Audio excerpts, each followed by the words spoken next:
Hi, I'm Nathan, and thanks for joining me here on the internet. I'm happy to be here at RailsConf on the internet, but also in my home, which is not the internet. My talk is entitled, Can I Break This? And it's about our intuitions and how to write code that can survive the harsh conditions of production. There will actually be two relatively code-heavy example problems that we'll work through in a bit, but more on that later. First, a bit about me and what motivated me to give this talk. So like I said, I'm Nathan. I live in New York. You can find me on GitHub and Twitter, and I have a website where I'll post these slides. When I'm not coding, I enjoy reading books, and I really enjoy karaoke, but there hasn't been so much of that lately, so instead I've been streaming a ton of Jackbox games over Zoom. I'm also a staff engineer at Betterment. Betterment is a smart money manager, which means cash and investment services, retirement advice, but I'm a fan of the idea that our true product is financial peace of mind. My role at Betterment is on one of the platform teams, so we focus on a lot of cross-cutting concerns like performance, reliability, developer efficiency. I like to think that we deliver more of an operational peace of mind to our product teams. Oh, and I should mention we're hiring. Now, I've been working with Ruby on Rails since about 2008, when I was hired to help build things for my university's IT department. And over the years, I've seen Rails apps grow, and I've had the privilege of helping solve some of the challenges that emerge along the way. So let me tell you a story of one such challenge from a long time ago.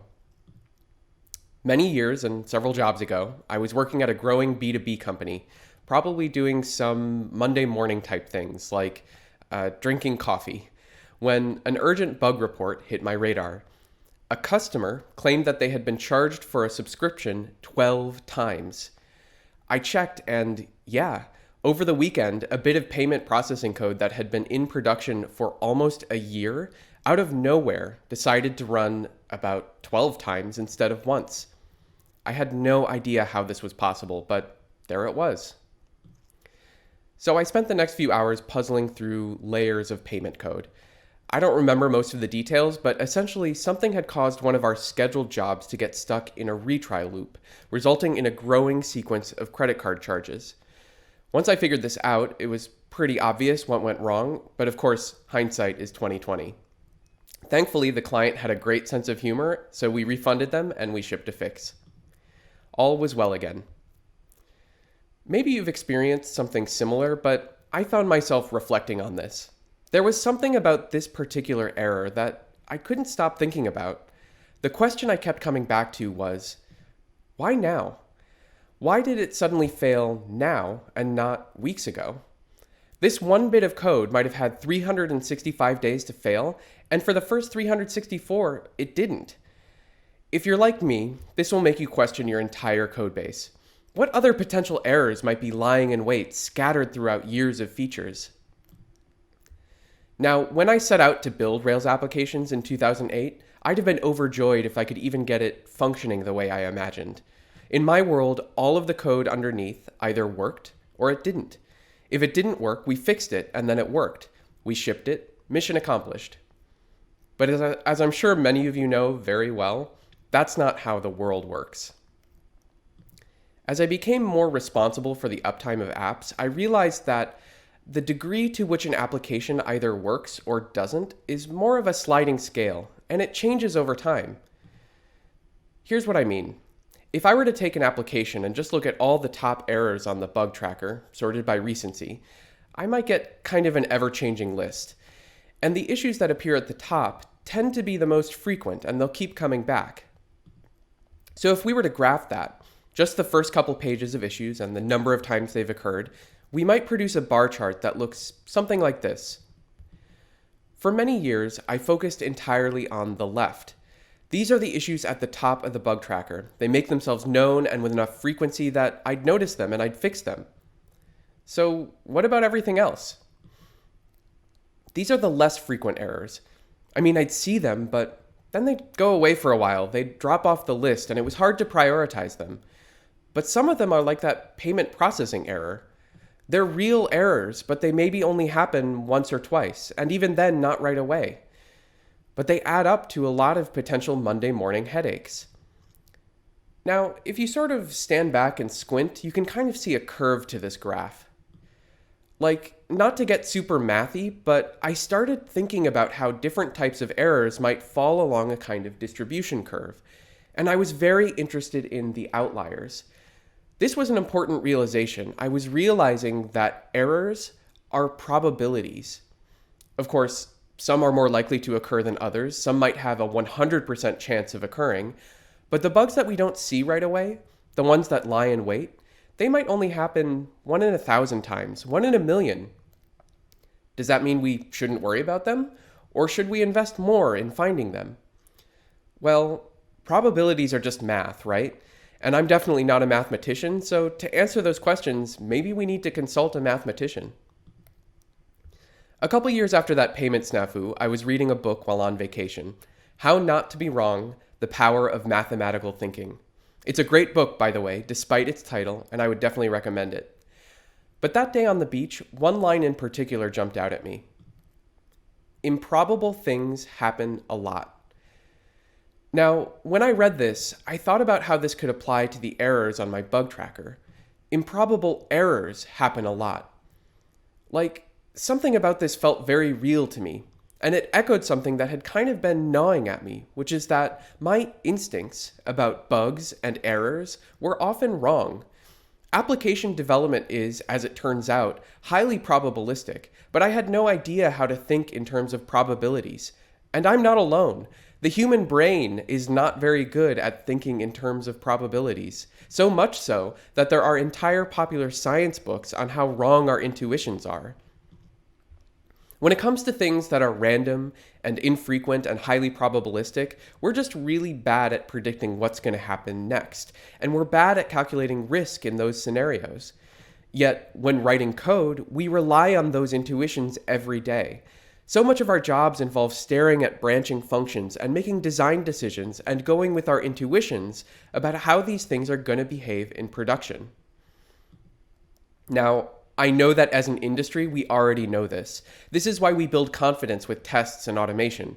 We test our assumptions because our assumptions are often wrong. But we can often only test for the errors that make themselves known, the ones that are probable. So what should we do about the outliers, the improbable errors? Like, do we ever ask ourselves, how many web requests will it take for an improbable error to become likely? Like, if there's a 1 in a million chance of a particular error happening, should we expect maybe one of those a month, give or take? Or maybe a week? Or are we destined to be genuinely surprised when something very improbable happens? When we write code, we often imagine it running under ideal conditions, and we base our intuitions on what we expect to see in that happy scenario. But we shouldn't be surprised when a storm rolls in. Conditions change, and our expectations about how likely something will be to break might suddenly be very wrong. Because the secret to understanding risk and probabilities is that you have to use the right model. If your model is wrong, your best guesses might be even more wrong. So what do we do? When faced with the realities and challenges of maintaining a live system, how do we reduce the impact of improbable things going wrong when we don't even necessarily know what they'll be? I didn't realize it at the time, but all those years ago, the word I was reaching for was resilience. Now, when you hear that, you might be thinking circuit breakers, bulkheads, but I'm not just talking about network resiliency patterns. I'm talking more generally about software resilience. And like most things in software, we don't have a lot of language of our own, so we have to borrow our words and metaphors from the real world. So to explain resilience, I'm going to borrow a 2,600-year-old fable. You might know it. It's the story of the oak and the reed. Essentially, the oak tree is strong, but it's also rigid. Its response to adversity is to keep doing what it was already doing, standing tall. But one day, when a storm rolls in, despite the tree's best efforts, it eventually breaks and falls. The reed, on the other hand, is small and weak, but it's resilient. It can bend without breaking. During the storm, the reed is flattened to the ground, but it soon recovers once the wind and rain subside. That's resilience. I mean literally, resilio, the Latin root, means to spring back or rebound. And software systems can behave a lot like this. Code that is rigid is often designed only for success, and it will succeed and continue to succeed until suddenly it doesn't, and it fails catastrophically. Resilient code, on the other hand, is designed to fail, and paradoxically, when it does, it makes it through to the other side. It fails successfully. So instead of charging a client 12 times, a resilient system might fail to charge a customer at all until a single charge is more guaranteed. Of course, the storm in this metaphor represents the realities of the production environment. Things like traffic spikes, resource limits, timeouts, network errors, service outages. The storm is essentially entropy. And entropy typically increases over time as an application gets more users, receives more traffic, does more things. In fact, I suspect that this is what we often mean when we talk about scale and scaling an application. Entropy presents new challenges, and we haven't scaled our application until we solve many of them. So entropy will go up, and if we're not careful, we might find ourselves drowning in a long tail of infrequent and improbable errors. Each individual error might not happen today or even this week. It might not happen at all until suddenly entropy and probability decide that today's the day. But does that mean that as we scale, we'll inevitably find ourselves overwhelmed by a zillion of these issues? Are we destined to drown under the noise of these errors? And, of course, my answer to this is no. No, if I believed that, I wouldn't be giving this talk. We can plan for adverse conditions. Essentially, like the read, we can be resilient. We can write resilient code. Code that bends but doesn't break. Okay, but how? How, you might ask? Well, by asking ourselves one simple question. Can I break this? Because if I can break this, I know it might break in production. And if I can find ways of preventing one method from breaking in production, I can apply those lessons to a bunch of methods throughout my code. And in doing so, I can then reduce uncertainty about what might go wrong, even if I can't say for sure what will go wrong.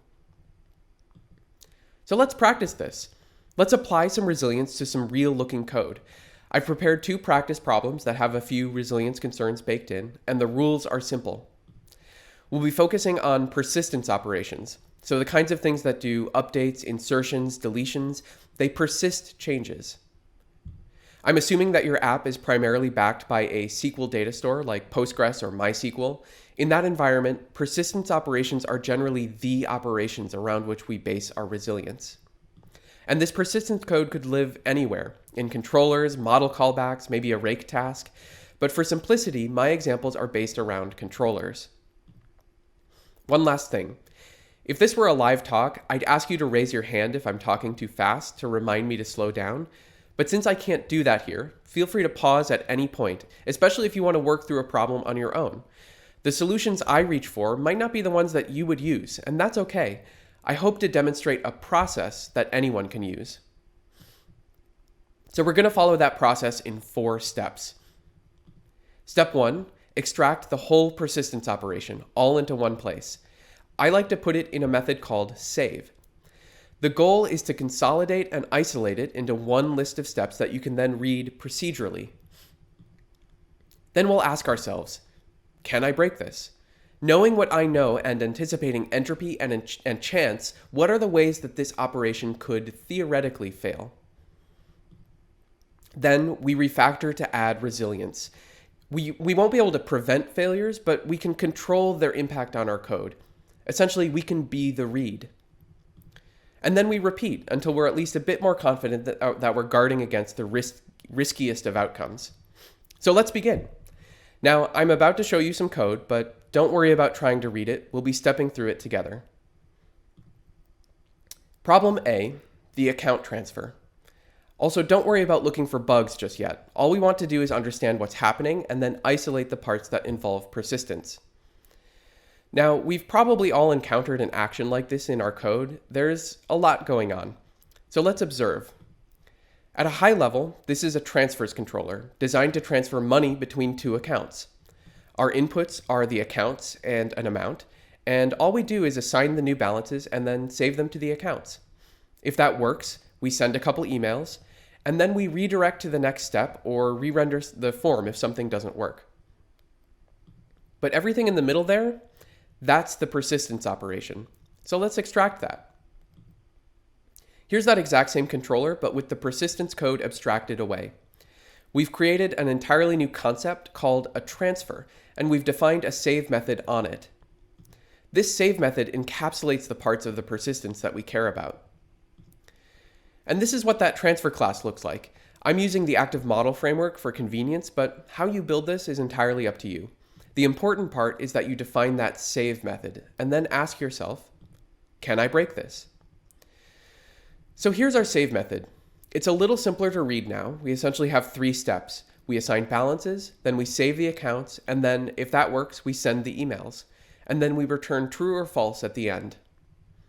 So, can we break this? Well, what if that second save operation fails? Like after we've already saved the first account, that would definitely leave us in a pretty broken state, right? Half a transfer completed? So let's add that to the list of the ways that things can break. A step that we expect to work doesn't work, and data is only partially saved. It doesn't really matter why it doesn't work. We just know that any step might not work for just about any reason. In this case, maybe we've hit a deposit limit on the account, or maybe the account itself is in an invalid state or is simply closed. Someone could even unplug the server at exactly the wrong moment. We don't know why this could fail. Again, all we can do is control the outcomes. Thankfully, there's a resilience pattern we can use. It's a transaction. A transaction guarantees both isolation and all or nothing execution, so no other service can see these changes until the transaction commits, and if something goes wrong, it'll roll back as if it never happened. You might still call that a failure, like the transfer didn't complete, but we successfully got to a recoverable state where the entire action can simply be retried later. Let's make note of that. When we're doing things that have multiple steps, we should make sure the steps are in a transaction. Now, active record transactions do require code exceptions in order to roll back, so we'll make sure our save methods both raise exceptions if they don't succeed. By the way, that's why I rely on these calls to valid. If you remember, the controller wants our save method to return either true or false so that we know what page to show next. So we're still able to do that here by first asking the models if they're expected to save. If an account is closed or in a bad state, we can still return false and render a different page. So the functionality we care about should still work as intended. But because of these save calls, our method as a whole might now raise an exception. To me, that's actually a win for resilience because we've now made a distinction between user-correctable validation errors and everything else that might go wrong, including developer errors. So we're allowing ourselves to be alerted on our issue tracker if something truly exceptional happens. Okay, so this was a big win, but we're not quite done with this example. Remember the steps from before. We should repeat step 2 again to make sure we've found everything and that we didn't introduce new resilience issues. So, step 2 repeated. Can we break this? Now, you might have already noticed an issue with the first couple lines of this method, but if not, don't worry. I usually have to stare at the screen for a long time before this kind of issue occurs to me. But anyone can learn to spot this once you get the hang of it. The trick is to sort of look at your code, but see double. Think in terms of 2 requests happening at once, 2 persistence operations happening at the same time on 2 different servers or in 2 different threads, but they care about the same information. Do you see it yet? Let's visualize it. We have 2 web processes. Say they both receive different transfer requests at exactly the same time. So they both query for the accounts and their balances, they do some calculations to find the new balances, and then they both do their updates. Request 1 commits its update, and then request 2 commits its as well. The problem is that request 2 was operating on stale information. When it commits its changes, it overwrites everything request 1 did. Okay, so let's add that to the list. 2 processes try to update the same data at the same time. Maybe they compete and one of them wins, or maybe things just get totally garbled and nobody wins. So how should that have worked instead? What we want is to make sure that by the time request 2 even queries for the balances, request 1 has committed its changes. And Active Record can do this for us. It has a method called lock. These will reload those account models and lock their rows, preventing anything else from accessing them until we commit our transaction or until it rolls back. That's why we've also pulled the transaction to the very outside of the method. We need to hold on to these locks until we've validated and persisted the whole operation.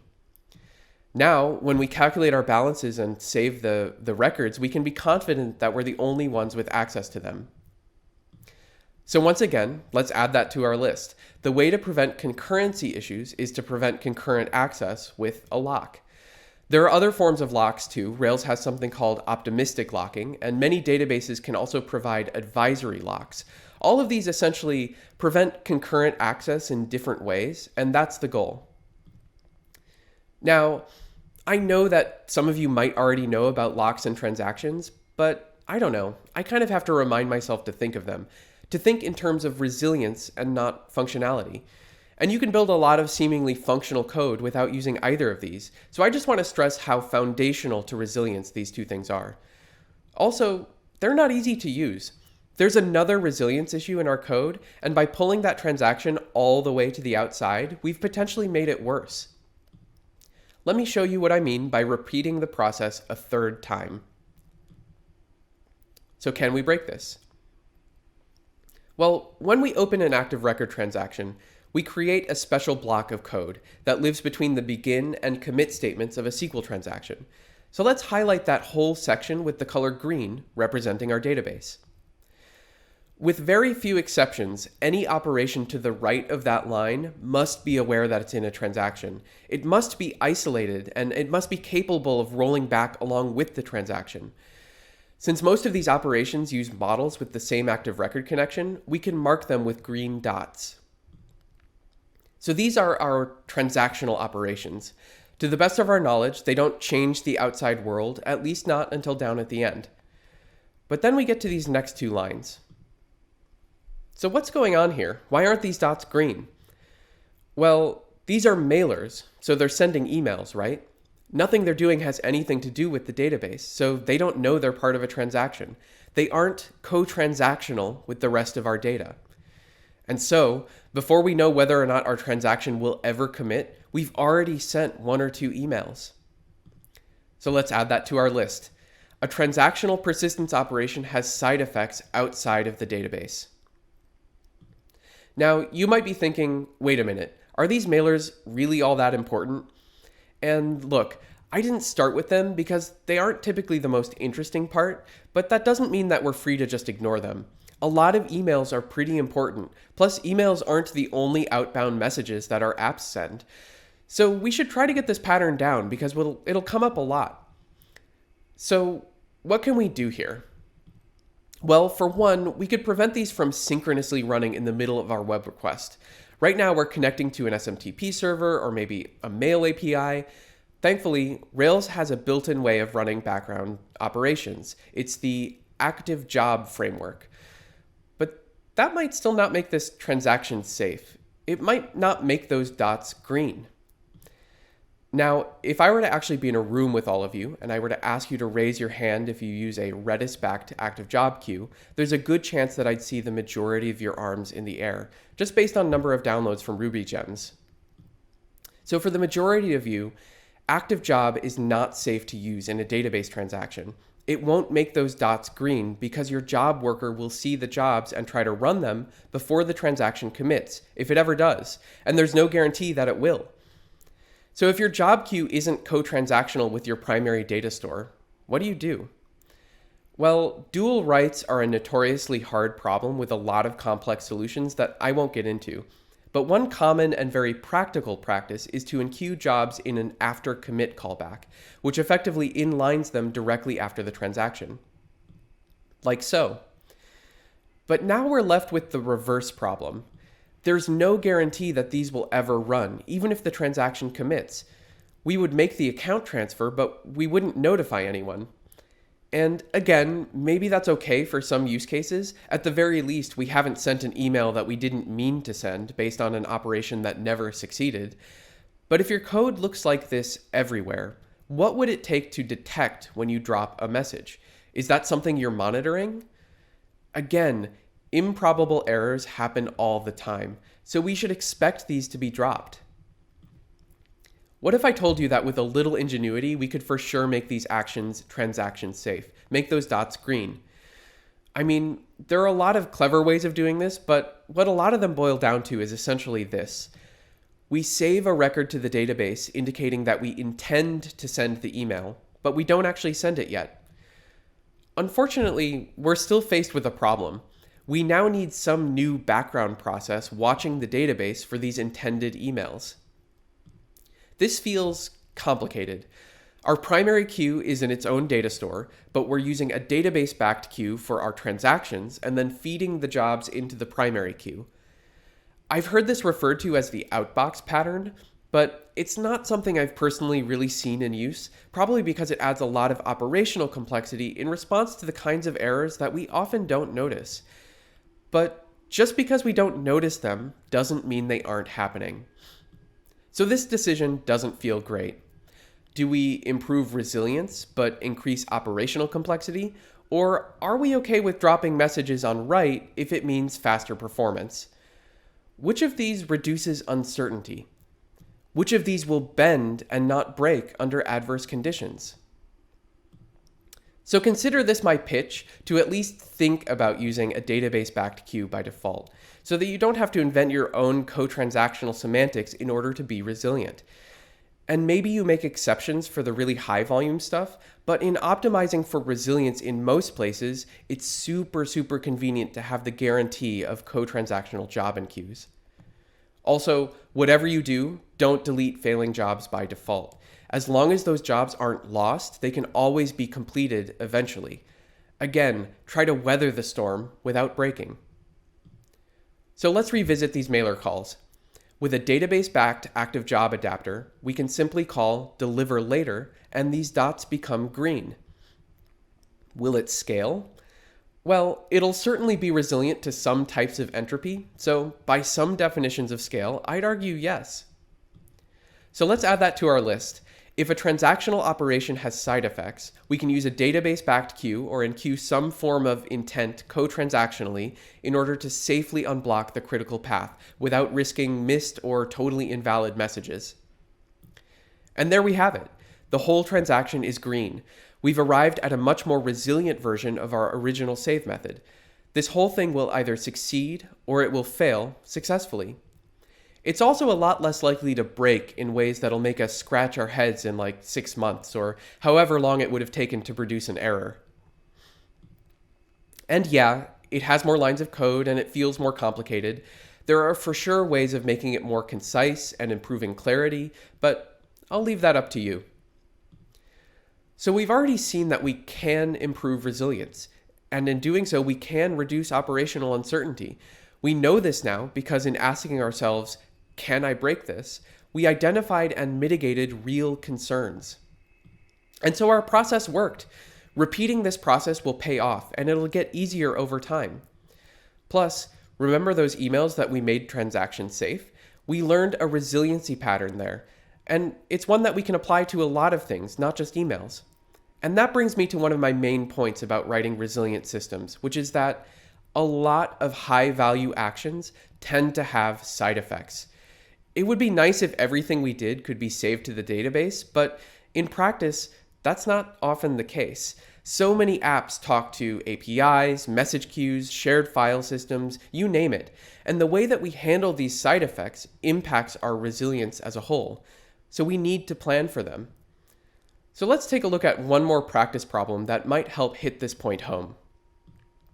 Problem B, the purchase button. It sounds simple. When a customer hits a purchase button, we charge them for an item. Once again, don't worry about trying to find bugs. We're just looking to identify and extract the parts that involve persistence. And again, this is just a hypothetical, but we've all probably seen something like this. It's something I might write when I understand the business requirements, but I haven't put that much thought into resilience. So first, we find the order. Then we make sure that the shipping and payment info are valid. And then we perform some billing and fulfillment actions and mark the order as completed. And the rest, like before, is controller stuff. So let's extract the stuff in the middle, the persistence code. And here we are, same controller. This time we've introduced a purchase class. Again, we'll supply the order as an argument and define a controller-friendly save method on the class.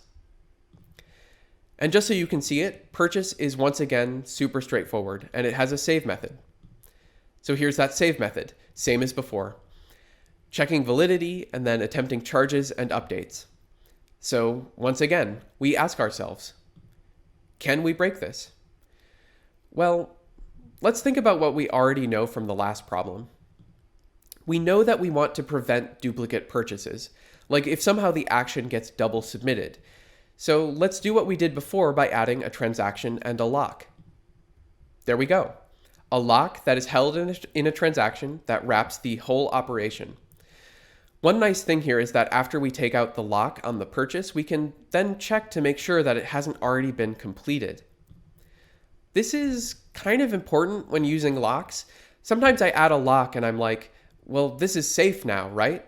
And actually, I forgot to validate. So no, it's not safe until you check that the action is still valid. But we do that here. Already a small win for resilience. Wait a minute though. We forgot the number one rule of transactions. The block is green, so everything to the right of it needs a green dot. It needs to be transaction safe. And we've got a couple other colors in here. The billing and fulfillment services are two separate HTTP APIs with their own databases. But this is a purchase button, right? So we need to know that the purchase succeeded before we show you any kind of confirmation page. So we have this catch-22 where this code isn't safe to leave in the transaction, but it also isn't something we can just fire and forget. So let's add that to our list of problems for problem B. We're in a transactional save method, but we need to wait for the results of an external API request, which isn't transaction safe. So what do we do? Well, this is where we have to start getting a little creative about the way the product works. See, currently, we try to do everything all at once, and so the purchase button on the client expects a yes or no response back from the billing API. But if the database operation rolls back for any reason, we might have already charged the customer's card.